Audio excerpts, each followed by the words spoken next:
Hello students, welcome to all of you. Students, आज हम लोग एक कहानी से शुरुआत करते हैं। ये कहानी जो आप में एक मोटिवेशन पैदा करे। स्टूडेंट्स, हम सभी एक विद्यार्थी हैं। हर दिन अपनी लाइफ में कुछ ना कुछ सीखना चाहिए। अगर जिस दिन आपने सीखना बंद कर दिया, उस दिन समझो आपका पतन शुरू हो गया। अपने आप को आगे बढ़ाएं, और आगे आप तभी बढ़ोगे जब अपनी सोच को आगे बढ़ोगे। बस ये ध्यान रखो कि खुद को कभी बिखरने मत देना। बस ये ध्यान रखो कि खुद को कभी बिखरने मत देना, क्योंकि लोग तो गिरे हुए मकान के ईंट तक उठा लेते हैं। तो लोगों के बारे में मत सोचो, अपने आप को बड़ा करने के बारे में सोचो, अपने आप को मोटिवेट करो। अगर आप जेईई की प्रिपरेशन कर रहे हैं तो आईआईटी के बारे में सोचें। अगर आप मेडिकल की प्रिपरेशन कर रहे हैं तो एम्स के बारे में सोचें। नीट तो यूं ही हो जाएगा। अगर आप आईआईटी की प्रिपरेशन कर रहे हैं तो सिर्फ आईआईटी के बारे में सोचें, एनआईटी के बारे में फिक्र मत करें। एनआईटी तो खुद व खुद हो जाएगा। आदमी अपने सोच से आगे बढ़ता है। अगर आप सोचोगे 100 रुपया के बारे में तो 50 रुपया कमाओगे। अगर आप 50 रुपया के बारे में सोचोगे तो 20 रुपया कमाओगे। इसीलिए मैं कहता हूं कि एक बड़ा निर्णय लो, और बड़ा निर्णय लेने के बाद कभी पलट कर पीछे मत देखना, क्योंकि पलट कर पीछे देखने वाले कभी इतिहास नहीं रचते हैं, और इतिहास बनाने वाले कभी पलटकर पीछे नहीं देखते। कि think green, think bring, that should be your motive, that should be everyone motive. So let's we start आज का। तो स्टूडेंट, आज की क्लास हम लोग स्टार्ट करते हैं। आज की क्लास में हम लोग सीखेंगे डायपोल जब नॉन यूनिफॉर्म इलेक्ट्रिक फील्ड में रखते हैं तो उस पर क्या इफेक्ट्स होता है। हम लोगों ने पिछले क्लास में देखा था dipole placed in uniform electric field creates an torque. हम लोगों ने उसका डेरिवेशन भी देखा था। डेरिवेशन बोर्ड में पूछता है तो एक दो बार आप जरूर उसका प्रैक्टिस कर लें। और आज हम लोग देखेंगे dipole placed in non uniform electric field. ये एग्जाम में नहीं पूछता है, फिर भी जानना बहुत जरूरी है। एक छोटा सा टॉपिक है, लेकिन उससे पहले मैंने बताया था पिछले क्लास में जो करवाया था उसका हम लोग न्यूमेरिकल देखेंगे। हम लोगों ने पिछले क्लास में क्या देखा था कि अगर किसी डायपोल को, मान लीजिए ये यूनिफॉर्म इलेक्ट्रिक फील्ड है, इलेक्ट्रिक फील्ड का डायरेक्शन इधर है, और इसमें अगर मैंने एक डायपोल को रख दिया यहाँ पॉजिटिव प्लस की और यहाँ माइनस की, और दोनों के बीच का डिस्टेंस कितना है 12 है। तो एक टॉर्क महसूस करेगा, है ना। और टॉर्क का वैल्यू क्या होता है, टॉर्क को टाउ से डिनोट करते हैं। टाउ बराबर कितना होता है पीई साइन थीटा। कितना टॉर्क हुआ तो कैसे निकालेंगे, पीई साइन थीटा निकालेंगे। इसका मतलब अगर थीटा का वैल्यू हम बढ़ाएंगे तो टॉर्क का भी वैल्यू बढ़ेगा, अगर घटाएंगे तो टॉर्क का घटेगा। मैक्सिमम वैल्यू मैंने बताया था कि टॉर्क का मैक्सिमम वैल्यू क्या होगा जब साइन थीटा का मैक्सिमम वैल्यू होगा, और साइन थीटा का मैक्सिमम वैल्यू कब होगा 90 डिग्री पर। जिस केस में 90 डिग्री होगा तो साइन 90 का वैल्यू 1, तो 1 इंटू पी क्या बनाएगा। तो ये मैक्सिमम केस था, मैक्सिमम टॉर्क मिलेगा इस केस में जब पी होगा। मिनिमम टॉर्क क्या होगा, टॉर्क मिनिमम कब होगा जब साइन थीटा मिनिमम होगा। साइन थीटा मिनिमम कब होगा जब थीटा का वैल्यू 0 होगा।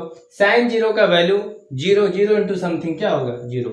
इसका मतलब मिनिमम टॉर्क का वैल्यू क्या होगा तो 0 होगा। इन सभी केस पे हम लोगों ने बात किया था। उसके बाद ये भी देखा था स्केलर फॉर्म में टॉर्क को हम लोग पी साइन थीटा से फाइंड करेंगे, और वेक्टर फॉर्म में अगर लिखना हो टॉर्क को तो हम क्या लिखेंगे, टॉर्क बराबर लिखेंगे P क्रॉस E लिखे थे, है ना, P क्रॉस E। इसी को हम लोग बोलते हैं PE साइन थीटा। तो ये हो गया वेक्टर के फॉर्म में, और ये हो गया स्केलर के फॉर्म में। इतना चीज हम लोगों ने देखा था। अब हम लोग न्यूमेरिकल्स पे बात करें, ठीक है। तो न्यूमेरिकल देखते हैं। चलिए, फर्स्ट क्वेश्चन जो आपके स्क्रीन पर दिख रहा होगा आप उसको पढ़िए। फर्स्ट क्वेश्चन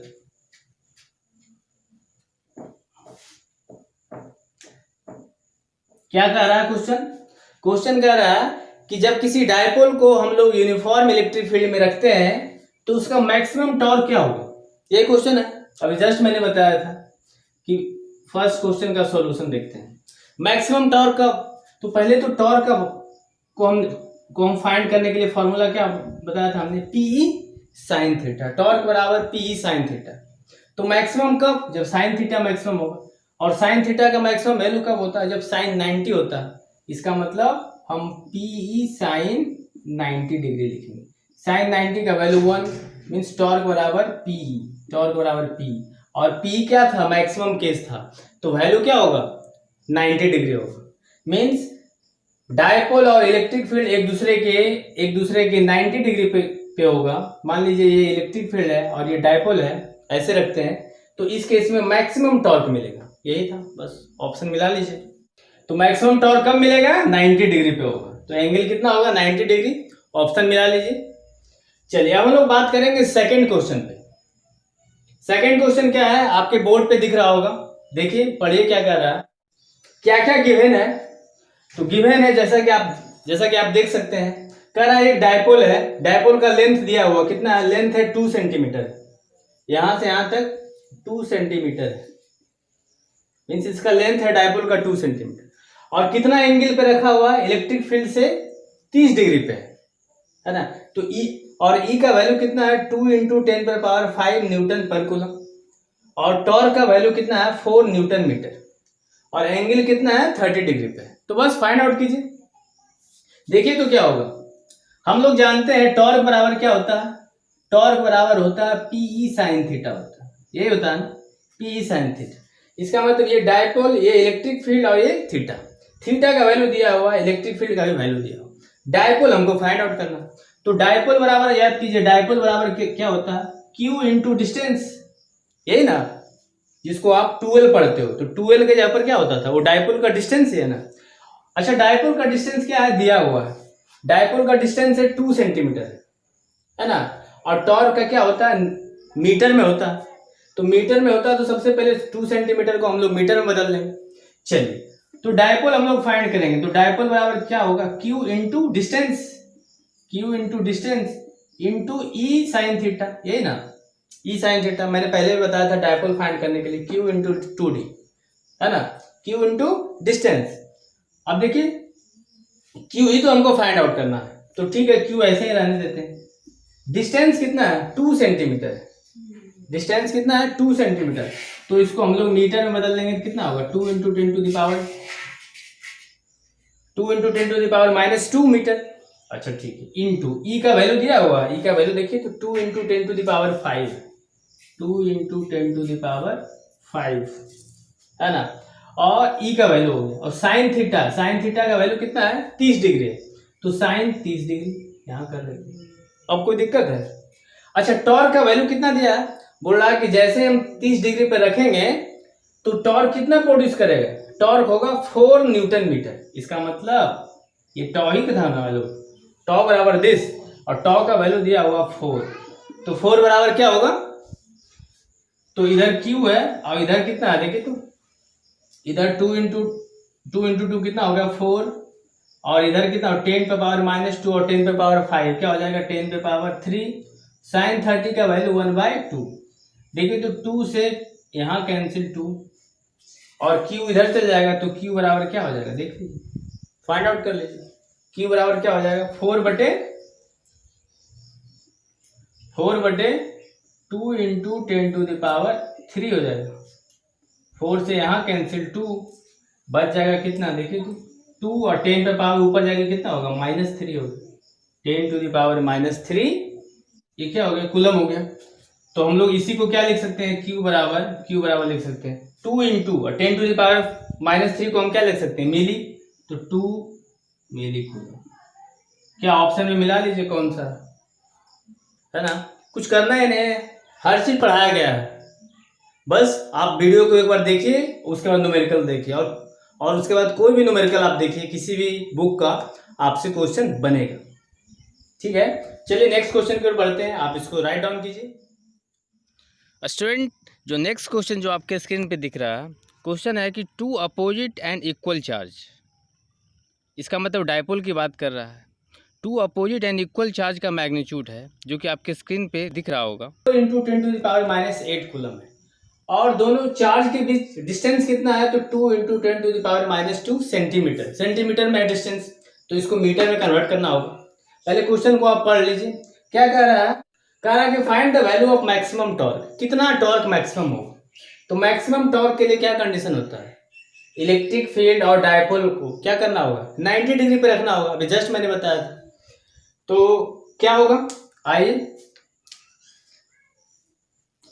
देखिए फॉर मैक्सिमम टॉर्क मैंने बताया था, मैक्सिमम टॉर्क के लिए क्या होगा, टॉ बराबर होता है पी होता है। क्यों? टॉर्क बराबर होता है पी साइन थीटा, और साइन थीटा मैक्सिमम कब होगा, जब थीटा का वैल्यू 90 डिग्री होगा, है ना, जैसे पी साइन थीटा, और साइन 90 लोगे तो साइन 90 का वैल्यू 1, तो टॉर्क बराबर क्या हो जाएगा, पी हो जाएगा, टॉर्क बराबर पी। अब देखिए गिवन क्या क्या है, गिवन है चार्ज दिया हुआ है और डायपोल का डिस्टेंस दिया हुआ। अच्छा ठीक है, डिस्टेंस 2 × 10⁻⁻2 है ना, इसी को हम लोग 2a बोलते हैं ना, 2a मीन्स आप जानते हो P बराबर क्या होता है, P बराबर होता है Q × 2a, और 2a को ही तो हम डिस्टेंस बोलते हैं। ये 2a होता क्या है, मान लीजिए ये इलेक्ट्रिक फील्ड है और इसमें डायपोल रखा हुआ है ना, ये डायपोल रखा हुआ, तो ऑरिजिन से ये डिस्टेंस मान लीजिए प्लस क्यू चार्ज, और ऑरिजिन से माइनस क्यू चार्ज के बीच, यहाँ से ऑरिजिन से ये माइनस क्यू ए डिस्टेंस पे, और ऑरिजिन से ए कितना, ए डिस्टेंस पे, तो इसी को तो टोटल मिलकर 2a होता है, और इसी को हम लोग बोलते हैं यहाँ से यहाँ तक क्या बोलते हैं, डायपोल लेंथ बोलते हैं, और इसी को हम लोग डिस्टेंस बोलते हैं। तो ठीक है, डिस्टेंस का वैल्यू सेंटीमीटर में दिया, हम लोग मीटर में कन्वर्ट कर लेंगे, इसको मिटाते हैं। चलिए P के जगह पर हम क्या लिखेंगे, P के जगह पर लिखेंगे Q इंटू डिस्टेंस और इंटू E, इसी को तो हम लोग टॉर्क बोलते हैं। अब देखिए तो Q का वैल्यू दिया हुआ, Q का वैल्यू क्या दिया है, 4 × 10⁻⁻8, 4 × 10⁻⁻8 इंटू डिस्टेंस कितना है, तो सेंटीमीटर में है, इसको मीटर में कन्वर्ट करेंगे क्या होगा, 100 से डिवाइड करना होगा, तो 100 से जैसे इसको डिवाइड करोगे तो ऊपर जाके क्या हो जाएगा, -2, और -2 पहले ही है तो इसको क्या बना देगा, -2 से -4 बना देगा। क्लियर है? और इलेक्ट्रिक फील्ड E का वैल्यू कितना दिया हुआ, 4 × 10⁸, 4 × 10⁸, है ना, ये टॉर्क वैल्यू आया है ना। अब इसको यहाँ 10⁻⁻8 है और यहाँ 10⁸ है, कैंसिल हो गया, 4 × 2 कितना हो गया, 8, 4 × 2 8 × 4 कितना हो गया, 32 ना, 32, और पावर कितना बचा, 32 × 10⁻⁻4 न्यूटन मीटर। यही तो टॉर्क का यूनिट होता है, बस ऑप्शन में मिला लीजिए कौन सा ऑप्शन में आता है। ठीक है, यही तो कर रहा था, find the value of maximum torque, तो मैक्सिमम टॉर्क का वैल्यू कितना है, 32 × 10⁻⁻4 न्यूटन मीटर। क्या समझ में आया? कुछ था ही नहीं, बस कॉन्सेप्ट क्लियर होना चाहिए। चलिए एक और क्वेश्चन की ओर बढ़ते हैं हम लोग। ये जेई मेन का क्वेश्चन होगा, जेई मेन और नीट में किस तरह से क्वेश्चन, इस तरह के क्वेश्चन आपको नीट में देखने को मिलेंगे। अब जेई मेन में किस टाइप के क्वेश्चन मिलते हैं हम उस पर बात करेंगे। तो स्टूडेंट अब हम लोग 5वें क्वेश्चन की ओर पढ़ते हैं, ये लास्ट क्वेश्चन है, आप कह सकते हैं। ये देखिए कॉम्बिनेशन ऑफ टॉपिक है, मान लीजिए इलेक्ट्रिक फील्ड से और मोमेंट ऑफ इनर्शिया से मिला करके क्वेश्चन पूछा जा सकता है, जेई मेन टाइप का ये क्वेश्चन है। कह रहा है कि find angular acceleration of dipole just at the moment dipole is released. मान लीजिए ये डायपोल है ना, ये 30 डिग्री एंगल पे रखा हुआ और इलेक्ट्रिक फील्ड का डायरेक्शन ऐसे है, इलेक्ट्रिक फील्ड से डायपोल 30 डिग्री एंगल पे है। कह रहा है कि मान लीजिए ऐसे है, जैसे इसको छोड़ेंगे तो ऐसे यहाँ पे आ जाएगा, और यहाँ पे आकर के इलेक्ट्रिक फील्ड के डायरेक्शन में आकर के ये क्या जाएगा, रुक जाएगा। मींस जिस समय हम छोड़ेंगे उस समय यहाँ पर मैक्सिमम इसका एक्सेलरेशन होगा, और धीरे धीरे क्या होगा, ये घटता जाएगा, यहाँ पर आकर के 0 हो जाएगा। तो डायपोल को जैसे यहाँ से छोड़ेंगे वहां पर मैक्सिमम होगा, तो इसका मतलब वही निकालना है, angular acceleration of the dipole जिस समय हम छोड़ते हैं डायपोल को, उसी समय ऑप्शन दिया हुआ। तो देखिए तो यहाँ तो एंगुलर एक्सेलरेशन की बात आ गया, और क्या है कि किसी मतलब एक्सिस से, ठीक है, और किसी फिक्स पॉइंट से क्या कर रहा, ऐसे हो रहा, तो जैसे ये मतलब एक्सेलरेशन, तो जैसे ये एंगुलर एक्सेलरेशन करेगा तो क्या करेगा, ये टॉर्क पैदा करेगा, और टॉर्क बराबर क्या होता है, टॉर्क बराबर होता है पी साइन थीटा। ठीक है, अब देखिए ये डिस्टेंस कितना है सेंटर से एल, ये डिस्टेंस कितना है एल है, तो डायपोल बराबर कितना होता है, पी बराबर होता है क्यू × 2l। यहाँ डिस्टेंस है टोटल कितना, एल प्लस एल 2 एल है। अच्छा ठीक है, और याद कीजिए कि टॉर्क बराबर क्या होता है, टॉर्क बराबर होता है, हम लोग एंगुलर एक्सीलरेशन के फॉर्म में लिखेंगे, तो एंगुलर एक्सीलरेशन के फॉर्म में टॉर्क का वैल्यू क्या होता है, टॉर्क बराबर आई इंटू अल्फा।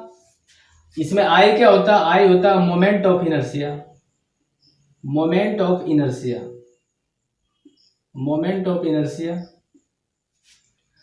और अल्फा क्या होता है, अल्फा होता है एंगुलर एक्सीलरेशन होता है, अल्फा होता है एंगुलर एक्सीलरेशन होता है। इनर्शिया निकालने के लिए फॉर्मूला होता था आई बराबर एम आर स्क्वायर होता था, है ना। मान लीजिए बहुत सारा मास है उसमें, तो होता था एक्सिस से कितना डिस्टेंस पे है, तो उसको बोलते थे m1 r1 का स्क्वायर, है ना। अगर दूसरा मास होता था m2 r2 का स्क्वायर से लेकर के सो ऑन, n मास रहता था, है ना, तो mn rn का स्क्वायर, है ना, इसी तरह का ये होता था मोमेंट ऑफ इनर्शिया निकालने का फॉर्मूला। कोई भी चार्ज बिना मास के नहीं रह सकता, कोई मास बिना चार्ज के हो सकता है, लेकिन कोई चार्ज बिना मास के नहीं हो सकता।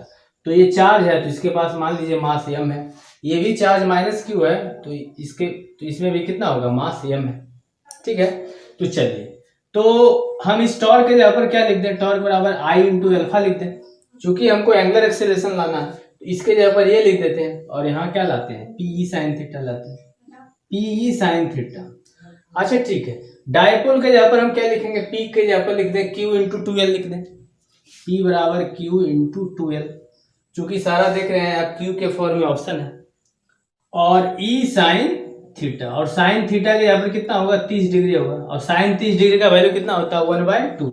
अच्छा I इंटू अल्फा, इस केस में मोमेंट ऑफ इनर्शिया निकालना है, तो अगर मोमेंट ऑफ इनर्शिया इस सिस्टम का निकालेंगे तो क्या होगा, देखो तो I बराबर क्या होगा, m इंटू डिस्टेंस का स्क्वायर प्लस ये भी डिस्टेंस l है, तो क्या होगा m इंटू एल का स्क्वायर, ml स्क्वायर,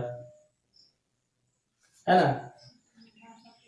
तो यहां पर हम लिख देंगे क्या, I के जगह पर ml square plus ml square क्या हो जाएगा, 2ml square, 2ml square into alpha बराबर कितना होगा, देखिए तो Q into 2l into E sign, और साइन 30 डिग्री का वैल्यू कितना होता है, 1/2, 2 से 2 कैंसिल, देखिए तो क्या हो गया, एल्फा ये तो फाइंड करना है, तो एल्फा बराबर क्या हो जाएगा, देख लीजिए, एल्फा बराबर हो जाएगा Q इंटू ई, ये बचा Q इंटू ई बटे, ये नीचे में आ जाएगा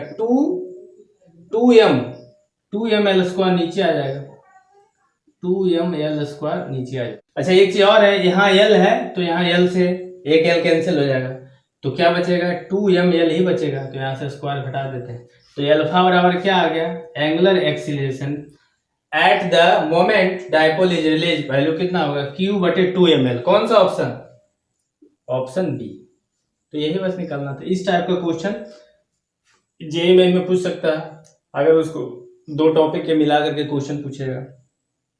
यहाँ पर चूंकि मोमेंट ऑफ इनर्शिया वहां लेते थे मास इंटू डिस्टेंस होता था, डिस्टेंस ऑफ द रोटेशन होता था यहाँ से मान लीजिए, तो वो डिस्टेंस r लेते थे, r डिस्टेंस, वो फॉर्मूला होता था मोमेंट ऑफ इनर्शिया निकालने का। अगर मान लीजिए n मास है तो m1 r square plus m2 r square and so on. इस ढंग से बहुत सारे क्वेश्चन बन सकते हैं, मुझे उम्मीद है आपको समझ में आया होगा। अब हम लोग बात करेंगे नॉन यूनिफॉर्म इलेक्ट्रिक फील्ड। चलिए, नॉन यूनिफॉर्म इलेक्ट्रिक फील्ड,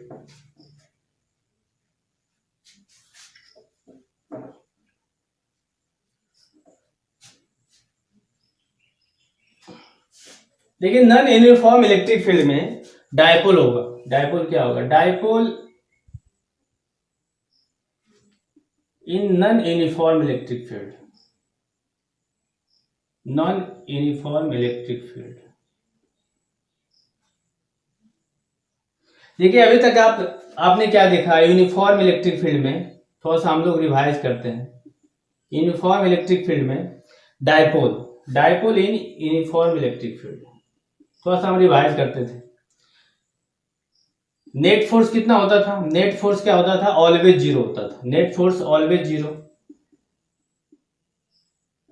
क्या नेट टॉर्क ऑलवेज जीरो होता था, नेट टॉर्क मे और मे नॉट भी जीरो, मे और मे नॉट बी जीरो। कभी होता था भाई, कभी नहीं भी होता था।